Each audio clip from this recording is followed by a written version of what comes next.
when I look around me. Everything I had went up in flames, my lonely way.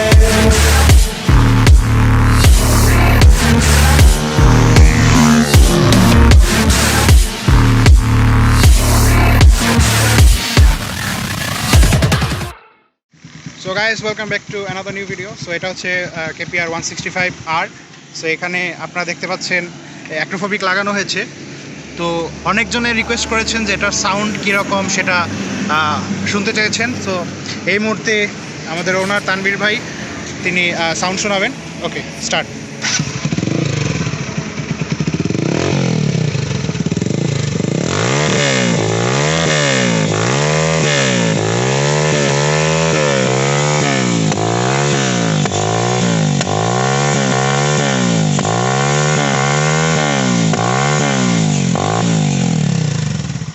So এই হচ্ছে যখন আপনি এক জায়গায় থাকবেন এরকম সাউন্ড আউটপুট আপনি পাবেন, কিন্তু যখন রানিংয়ে থাকে তার একটা ডেমোস্ট্রেট একটু করে আমি অ্যাড করব।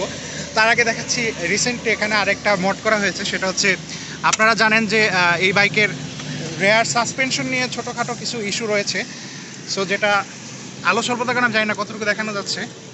সো এটার রেয়ার যে সাসপেনশনটা আছে সেটা অ্যাডজাস্ট করা হয়েছে, এক স্টেপ উপরে উঠানো হয়েছে, প্লাস হচ্ছে লেদে নিয়ে একটু মোড করে এটা একটু আরেকটু উচ্চ করা হয়েছে, যার কারণে দেখেন গ্রাউন্ড ক্লিয়ারেন্সটা কিন্তু বেড়ে গিয়েছে, এন্ড এটার স্পোর্টি লুকটাও ইনক্রিজ হয়েছে। সো আলটিমেটলি বাইকের লুকটা অনেকটা ইমপ্রুভ হয়েছে। দেখেন আগে যে দেখা গেছে যে পিলিয়ন নিলে যে একদম ডেবে যেত, তা সেই অবস্থা থেকে একটু ইমপ্রুভ হয়েছে কারণ, এবং প্লাসের অ্যাগ্রেসিভ লুকটাও বেড়েছে। সো এখন আমরা দেখি এর রানিং অবস্থায় এক্সস্টের সাউন্ডটা কীরকম আসে সেটা আমরা এখন দেখব।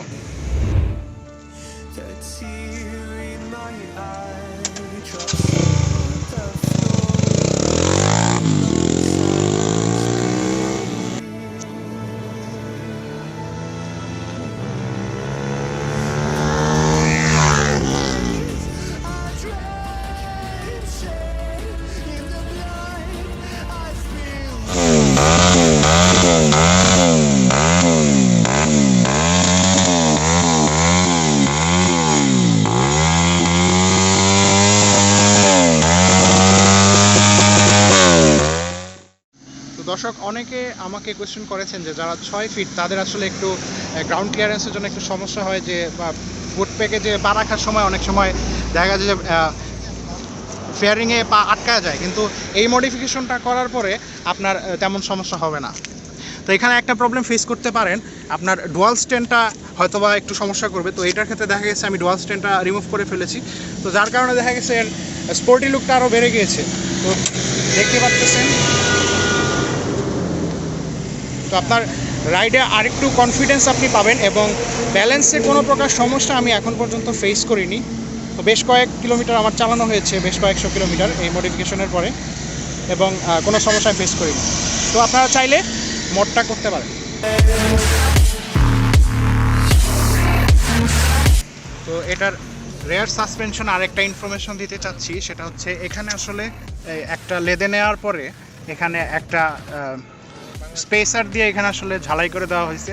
তো মেক শিওর করবেন এটা যেন 1 ইঞ্চির চেয়ে বেশি না হয়, তাহলে আপনার একটু সমস্যা হবে কন্ট্রোলিংয়ে। প্লাস হচ্ছে বেশি উঁচু হয়ে গেলে চেইন স্প্রকেটের উপরে একটা প্রেশার পড়ে যায়। তো আপনি যদি 1 ইঞ্চ অ্যাড করেন তাহলে এটা সমস্যা হবে না।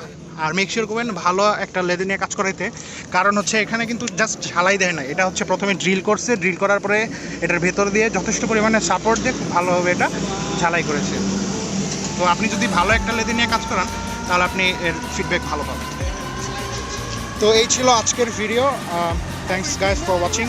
Make sure you like, share and subscribe to my channel for more videos like this.